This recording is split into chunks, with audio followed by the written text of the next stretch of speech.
para maproteksyonan sila at hindi mahawa, ang bakuna po na pentavalent po ang binibigay natin, 5-in-1.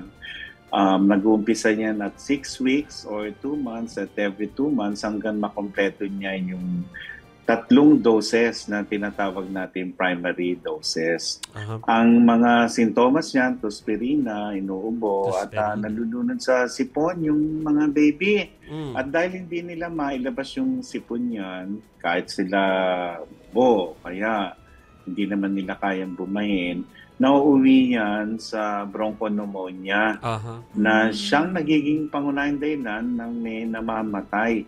Katunayan ng Quezon City sa tala po nila at in-announce po yan ni Mayor Joy Belmonte kanina lamang, may 2 dosena na silang kaso at may 4 na babing na matay kumpara nung 1 taon na wala silang kasong nare-report.